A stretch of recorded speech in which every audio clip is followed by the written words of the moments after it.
नमस्कार दोस्तों, रविवार की सुबह।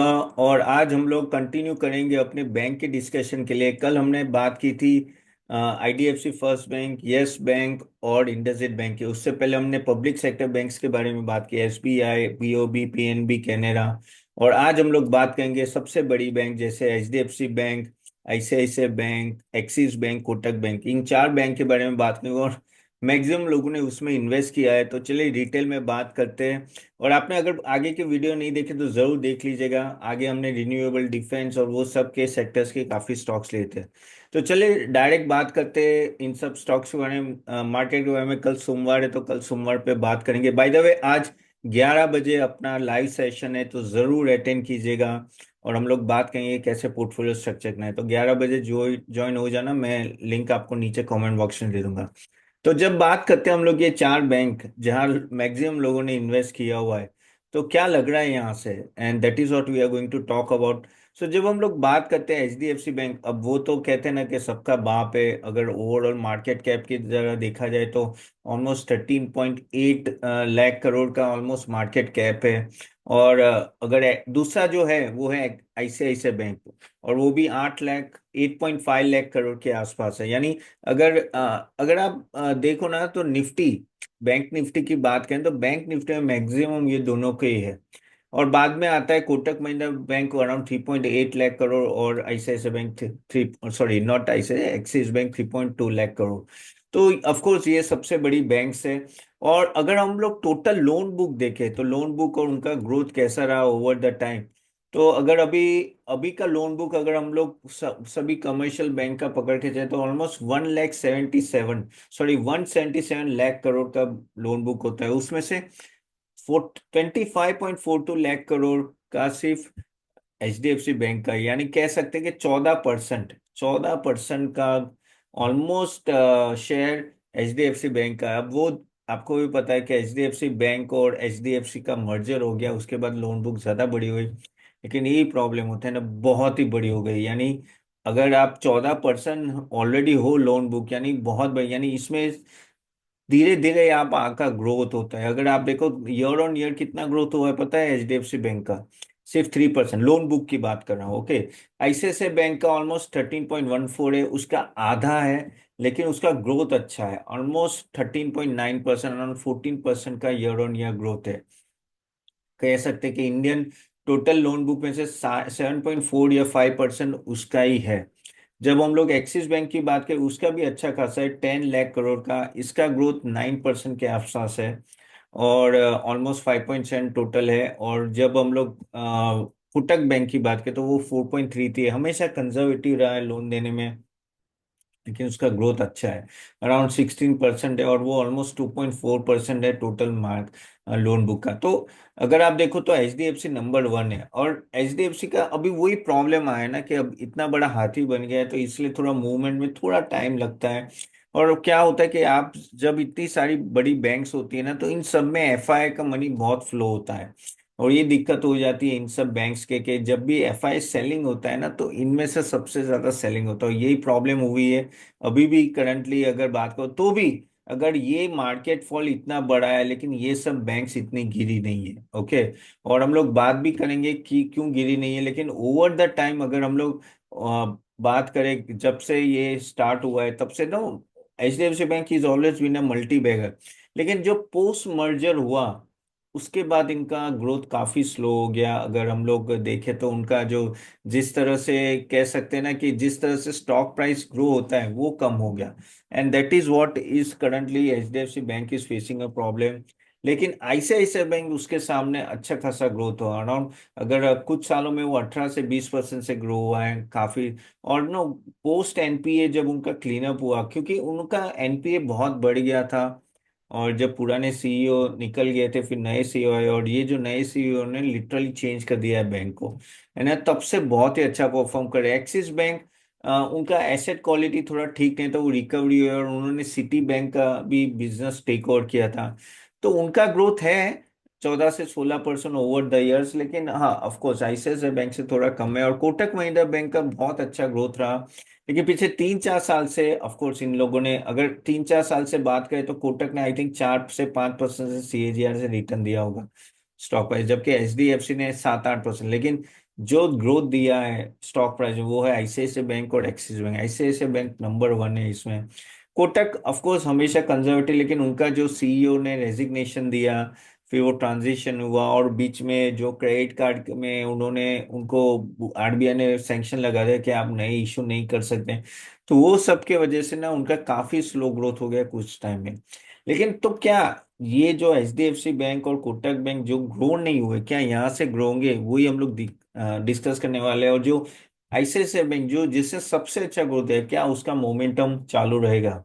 तो अगर हम लोग बात करें over the time, of course जैसे जैसे इकोनॉमी बढ़ रही है एंड ऑल दैट नो, काफी फर्क पड़ चुका है नो, लोन ग्रोथ आ रही है, एंड ऑफ कोर्स आईबीसी के आने के बाद तो बहुत ही चेंज हो गया। इवन एनपीए जिस तरह से कंट्रोल, उससे बहुत सारा चेंज आ गया। लेकिन प्रॉब्लम यही होता है कि वो डायरेक्टली जीडीपी से कोरिलेटेड, अगर जीडीपी थोड़ी भी सुस्त होती है तो इन सब बैंक में प्रॉब्लम आ जाते हैं। इसलिए आपको हमेशा देखना है कि क्या कॉम्पोजिशन है इन बैंक सब बैंक्स का लोन बुक में, और किस तरह से लोन बुक ग्रो हो रहा है। लेकिन ऐसे भी नहीं है कि बहुत फास्ट ग्रो करना चाहिए, क्योंकि जितना फास्ट आप ग्रो करोगे उतने एनपीए भी बढ़ सकते हैं। लेकिन एक तरह से अगर आप जब आप कंपेयर करते हो इन सब बैंक को माइक्रो फाइनेंस लेंडिंग के समय, तो इन सब बैंक्स ने काफी अच्छा परफॉर्म किया। Reason I tell you, micro finance lending जैसे उज्जीवन फाइनेंस हो गई, या पूना वाला हो गया, या आईडीएफसी और इंडसइंड बैंक भी फंस गए अभी माइक्रो फाइनेंस में। उसे लोन देना तो ऐसे हो जाता है, लेकिन जब रिकवरी का टाइम होता है और इकोनॉमी में थोड़ा भी लोअर लेवल पे प्रॉब्लम होता है, तो उनके पास अनसिक्योर्ड लोन होता है और वो फिर रिकवर नहीं कर पाते। इंडसइंड बैंक ने तो पूरा अपना लोन बुक जीरो में बेचे, इवन उज्जीवन भी। तो क्या ये बताता है कि इसलिए ये जो बड़ी बैंक है ना, बहुत ही नाप तोल के हमेशा लोन देती है, क्योंकि उनको पता है एक बार एक बंदे का भी पैसा गया तो उनके काफी सारे लोन का पूरा प्रॉफिट उठा के ले जाएगा। तो यही चीज आपको ध्यान में रखनी है। जैसे फॉर एग्जांपल एचडीएफसी बैंक की बात करें, मैक्सिमम शेयर अगर आप देखो 60% रिटेल लोन है। इवन ऑफ कोर्स आईसीआईसीआई का भी 55, एक्सिस का भी 60, तो ओवरऑल कोटक का भी अच्छा है, अराउंड 50 के अबव है। तो वो इन सब का रिटेल शेयर इसलिए ज्यादा रखते हैं, क्योंकि वहां क्या होता है कि अगर आप सैलराइड को पर्सन को लोन देते हो तो आपकी रिकवरी होती रहती है, तो वही चीज वहां फर्क पड़ जाता है। एंड ओवर द टाइम काफी हद तक इन सब वजह से ना ये सब बैंक बची हुई है। हाँ, आईसीआईसीआई बैंक को बीच में प्रॉब्लम आया था कॉर्पोरेट लोन की वजह से, लेकिन अभी वो रिटेल की तरफ बढ़ गए, तो इसलिए उनके लोन बुक में काफी फर्क आ गया। और ऊपर से एक्सिस को फायदा ये हुआ कि सिटी बैंक का जो रिटेल फ्रेंचाइज वो उन्होंने लिया, तो वहां उनको मॉडरेट रिस्क में हाई ग्रोथ मिला। And that is what the ICICI bank, sorry axis bank got a benefit out of that. अगर हम लोग करंट अकाउंट सेविंग अकाउंट सभी की बैंक की बात करें, सबका अच्छा खासा है, अराउंड 45 to 50 के ऊपर ही अराउंड के घूम रहे हैं, तो उसमें तो कोई प्रॉब्लम नहीं है। ओवरऑल जो अभी भी प्राइस में थोड़ा भी डैमेज, ऐसे तो डैमेज नहीं हुआ है। अगर मैं, चलो मैं आपको जरा कुछ इंपॉर्टेंट पॉइंट्स दिखा देता हूँ जो आपको ध्यान में रखने हैं। जस्ट लेट मी, या so let me share the screen. By the way, अगर आपने हमारा चैनल अभी भी सब्सक्राइब नहीं किया तो do like it and share it. And आपके कोई भी क्वेश्चन है तो yes, please put it in the comment box, okay. चले तो अगर यहाँ देखते हैं आप, तो आप देख, मैंने जैसे बोला ना कि अभी इतने भी गिरे नहीं है। अब देखो कि आईसीआईसीआई बैंक 11% डाउन है, जबकि आपको भी पता है कि ओवरऑल सब स्टॉक्स कितने डाउन है। एचडीएफसी बैंक 10% है, कोटक महिंद्रा तो 3% है अभी। Sorry guys, I don't know क्या हो रहा है। कोटक बैंक तो 3% है अभी। उसने all time high high touch किया, तो और सही में बहुत ही अच्छा परफॉर्म कर रहा है। एक्सिस बैंक एक अच्छा खासा गिरा है, ऑलमोस्ट 22% है। जब हम लोग ओवरऑल रिटर्न की भी बात करते तो एचडीएफसी बैंक ने अगर 5 साल का रिटर्न देखो तो आपको सिर्फ 8% नहीं मिलेगा, जैसे मैंने पहले भी बोला था। और 4% कोटक महिंद्रा बैंक है। लेकिन अगर आप यहाँ देखो, 1 साल में अच्छा खासा रिटर्न है, क्यों है? क्योंकि वैल्यू पिकअप हुआ है, अच्छे खासे नीचे गिर गए थे और डिसेंट ग्रोथ आना चालू हुआ, इसलिए पिकअप हुआ 16 और 10%। बाकी एक्सिस बैंक इस बार नेगेटिव है। दूसरा एक इम्पोर्टेंट रेशियो जो आपको ध्यान में रखना है वो है price to book value.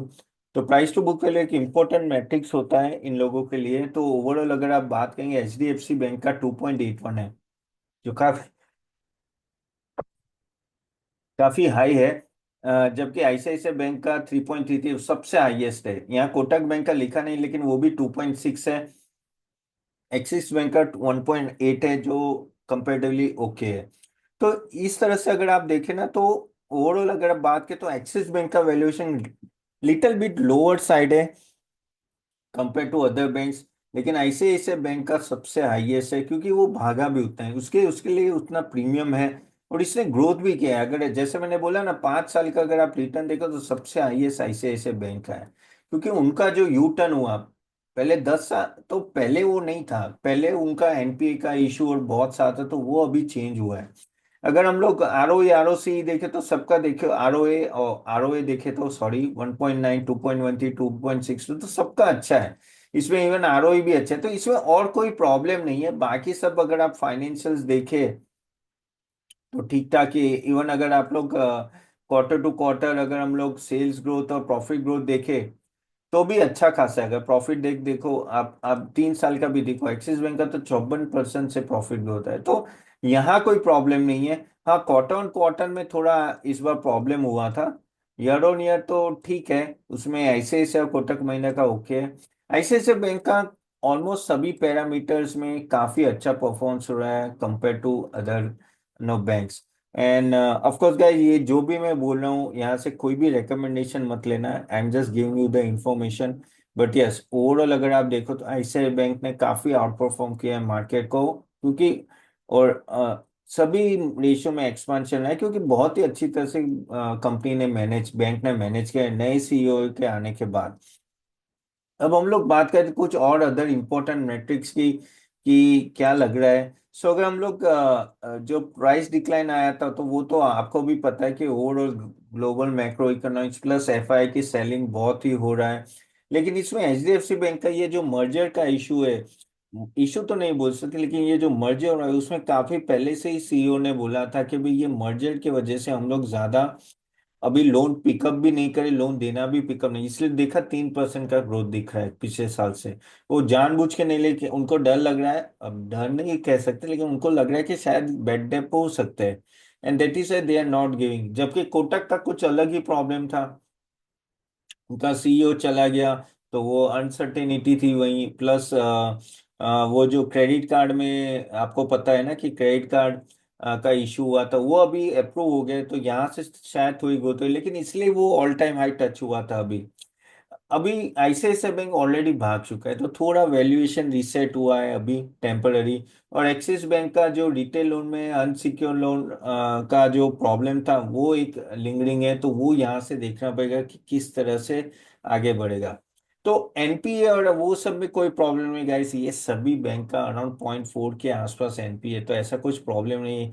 Capital adequacy ratio तो सबका अच्छा है, 17% के आसपास है। H D F C ICICI Axis का। कोटक का सबसे हाईएस्ट है कैपिटल एडिक्वेसी रेशियो, ऑलमोस्ट 22.8%। ये क्या होता है कैपिटल एडिक्वेसी रेशियो? अगर कोई बैंक प्रॉब्लम में आ जाती है तो उनके पास इनफ फंड है कि नहीं, बाकी सब बैड डेब्ट्स या कोई भी चुकाना है, तो उसके लिए कैपिटल एडिक्वेसी रेशियो होता है। कोटक हमेशा कंजर्वेटिव रही है, हमेशा कहते हैं लोन अंडरराइटिंग में बहुत ही ध्यान से वो लोग लोन देते हैं। द रीजन इज, जैसे मैंने बोला कि अगर 2-3 लोन भी बड़ी लोन प्रॉब्लम में आ जाती है तो इनका पूरा प्रॉफिट वाइप ऑफ हो जाता है। और उदय कोटक पहले से ही कोटक को हमेशा कंजर्वेटिव बैंक की तरह ट्रीट किया है। तो अगर आप पीछे 5-6 साल से देखो तो कुछ रिटर्न नहीं दिया, पर this is how they are, they want to play safe compare to no go completely wrong. And this is what you have to understand every time. तो अगर लोन टू डिपॉजिट रेशियो देखो तो सबका अभी 85 के 90 के आसपास चल रहा है। सो ऐसा कोई दिक्कत नहीं लग रहा है, बाकी सब फाइनेंशियल सही है। द मेन थिंग इज कि लोन ग्रोथ कैसी होगी यहाँ, ये सब कंपनी का मेन वही है कि क्योंकि फ्यूचर आउटलुक वहां पे डिपेंड होता है। और अभी फ्यूचर आउटलुक के बारे में बात करते हैं, तो किस तरह से वो लोन ग्रोथ बढ़ाएंगे, again expanding to semi urban और अर्बन मार्केट में कैसे करेंगे, डिजिटल और वो सब। काफी हद तक अभी बैंक्स वेल्थ मैनेजमेंट और इंश्योरेंस और क्रॉस सेलिंग में जाने लगे, तो वहां से भी इनकम आने लगती है। तो अगर इस तरह से देखे ना, तो सबको लगेगा कि एचडीएफसी बैंक सेफ बेट है। तो हाँ, कहते हैं ना कि वो धीरे धीरे चलने वाला हाथी है, तो चलता रहेगा, गिरेगा नहीं लेकिन चलता रहेगा, लेकिन धीरे धीरे चलेगा। कोटक बैंक भी उसी कैटेगरी में आती है कि क्योंकि इनका अप्रोच उस तरह से है कि they don't want to take a higher risk on their side. So you can always expect, हाँ अगर आप लोन ग्रोथ देखो तो बड़ा आया है, लेकिन तो भी एट द एंड जब उनको लगता है तो वो स्लो भी कर देते हैं। लोन ग्रोथ तो अभी 16% है, कोई डाउट नहीं है, लेकिन तो भी आगे जाके ऐसा नहीं कि ये ग्रोथ रहेगा, क्योंकि वो हमेशा इंश्योर करते हैं कि एनपीए कंट्रोल है। जब आज से 15 साल पहले, जब पी 15 नहीं 10 साल पहले, जब पीएसयू के एनपीए 11-11-12% टच हो रहे थे, ये पीएनबी हो या आईओबी हो या ये सब के, तब ये सब बैंक्स का एनपीए ऑलमोस्ट 1% के नीचे था, 0.8% के नीचे। तब से वो मैनेज करते आ रहे हैं, and that's why they are still sustaining, and still उन्होंने किसी भी कहते हैं ना कि अपने शेयर होल्डर के पैसे घुमाए नहीं है। सो वो चीज ध्यान में रखना है। आईसीआईसीआई बैंक और एक्सिस बैंक ऑफ कोर्स वो काफी हद तक अपना नो ग्रोथ ले रहे रिटेल, लेकिन यहाँ जो अनसिक्योर्ड लोन है वहां मेन देखना है कि अगर कोई प्रॉब्लम आ गई तो उनको प्रॉब्लम होगा। क्योंकि लोन ग्रोथ देखो, लोन अगर आपको देना है ना, आप बोलोगे ना तो सामने ही 50 लोग आ जाएंगे, भाई मुझे लोन दे दे। लोन देने का बहुत इजी होता है, लेकिन रिकवरी लाना थोड़ा डिफिकल्ट होता है, इसलिए वो देखना पड़ता है कि भाई ये सब बैंक्स आगे जाके किस तरह से रिकवरी करेगी। ओके, तो अगर मैनेजमेंट की कमेंट्री भी देखें एंड ऑल दैट, तो उनको तो लग ही रहा है कि यहाँ से धीरे धीरे रिकवरी आएगी। ऊपर से जब इंटरेस्ट रेट कट होगा, प्लस अभी अभी जो लिक्विडिटी के काफी सारे मेजर्स अनाउंस किए आरबीआई ने, अभी तो 1 ट्रिलियन रुपीस का भी अनदर मेजर अनाउंसमेंट किया कि वो लोग लिक्विडिटी इन्फ्यूज करने वाले हैं, तो उसके वजह से भी काफी फट गए। अभी क्या होता है, बीच में 6 महीने में काफी लिक्विडिटी का इशू हुआ था। क्यों? क्योंकि जो आरबीआई है ना, वो रुपी को बचाने में पड़े थे, क्योंकि डॉलर के सामने रुपी काफी नीचे आ गया था। 105, 106, 109, 10 तक पहुंच गया था, अभी आज 1.104 तक आ गया है। लेकिन तब प्रॉब्लम था, और तब जो लिक्विडिटी इन्फ्यूज की थी ना, तब लिक्विडिटी पूरी ड्राई अप हो गई थी। अभी ये इन्फ्यूजन चालू हुआ है, तो उससे इन सबको बेनिफिट मिलेगा आगे जाके। क्रेडिट, अगर मार्केट में पैसा घूमेगा ना, तभी लोग क्रेडिट लेने आएंगे। करेक्ट, और इनको भी पैसे चाहिए ना लोन देने के लिए। So that is the thing. तो किस तरह से इनका लिक्विडिटी बढ़ा है, तो किस तरह से लोन ग्रोथ होगा वो देखना रहेगा, लेकिन in a proper way, in a secured way, not in a unsecured way, not in a micro finance. वहां टेंशन लेने, और इनको पता है क्या करना है, तो वही है कि किस तरह से। लेकिन हाँ, ये लिक्विडिटी ग्रोथ का काफी फायदा होगा। कोटक बैंक के नए सीईओ आए, तो यहाँ से आगे किस तरह से बढ़ेंगे वो भी सब देखना रहेगा, क्योंकि अभी तक उदय कोटक थे, अब नए सीईओ। और ऑफ कोर्स उनको सबसे बड़ी चैलेंज वही जो क्रेडिट कार्ड का जो इशू हुआ था, वो हुआ था कि इशू नहीं कर पा रहे, अभी वो मिल गया है। तो यहाँ से देखते हैं क्या होता है, पर ओवरऑल अगर हम लोग पूरी एंगल से भी देखें ना, तो अगर आप लोग चारों बैंक की बात करें तो सेफ बेट है। कोटक और H D F C bank थोड़े में भी स्लो मूवर, थोड़ा अगर फास्ट जाना चाहो तो एक्सिस और आईसीआईसीआई को देख सकते हो।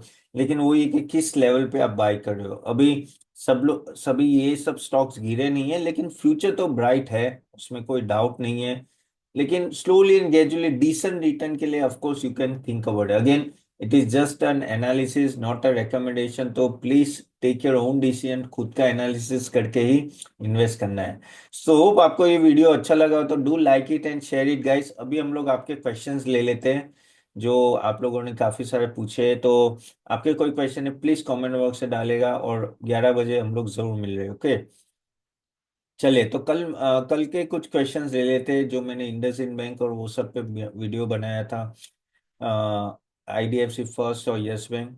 सो कुछ कैरियर वन बोले, sir for me IndusInd need to be worst performing in November December 20%, but now it is almost everything is also not bad. Yes, IndusInd bank overall, जैसे मैंने कल भी बोला कि अगर आप यस बैंक की बात करो, आईडीएफसी फर्स्ट की बात करो, तो इसमें इंडसइंड काफी हद तक नो ठीक ठाक लग रहा है। उसके रेशियोज भी अच्छे हैं, और नो अभी जो माइक्रो फाइनेंस का इशू था, अगर वहां सुलट कर वहां ठीक ठाक हो जाए और एक रिकवरी आ जाए, क्योंकि एक आध क्वार्टर और लोग देखेंगे कि भाई क्या बोल रही है मैनेजमेंट, वहां रिकवरी आ गई तो I think this may do well from here.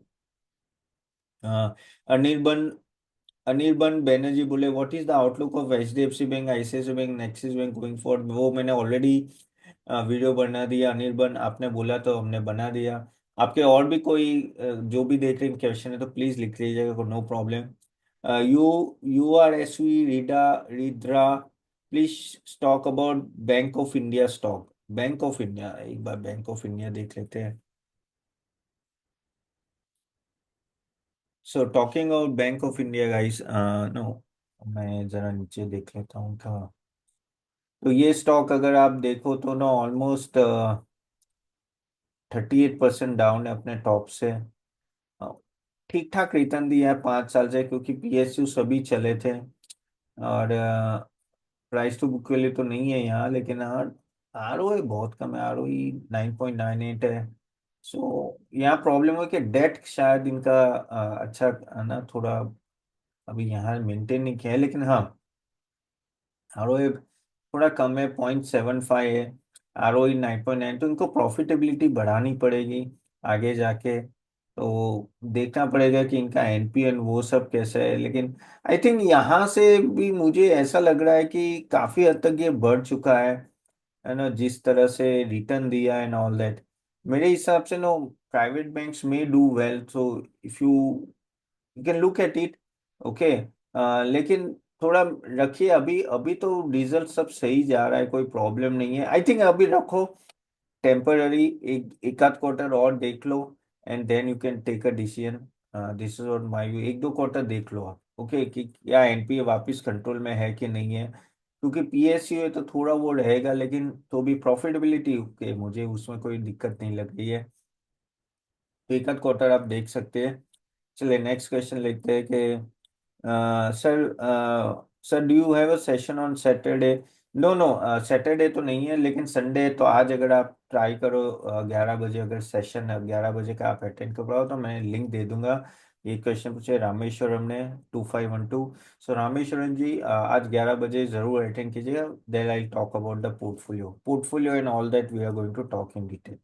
ठीक है, चले तो यहाँ तक रखते हैं गाइस। आपके और कोई क्वेश्चन है तो जरूर कमेंट बॉक्स में डाल दीजिएगा and I will be seeing you soon in the next video tomorrow. Tomorrow देखते हैं बैंक्स में लेंगे या तो कोई नया सेक्टर लेंगे। कौन सा सेक्टर अगर चाहो तो आप मुझे बता सकते हैं। Okay, see you then, see you tomorrow, bye bye.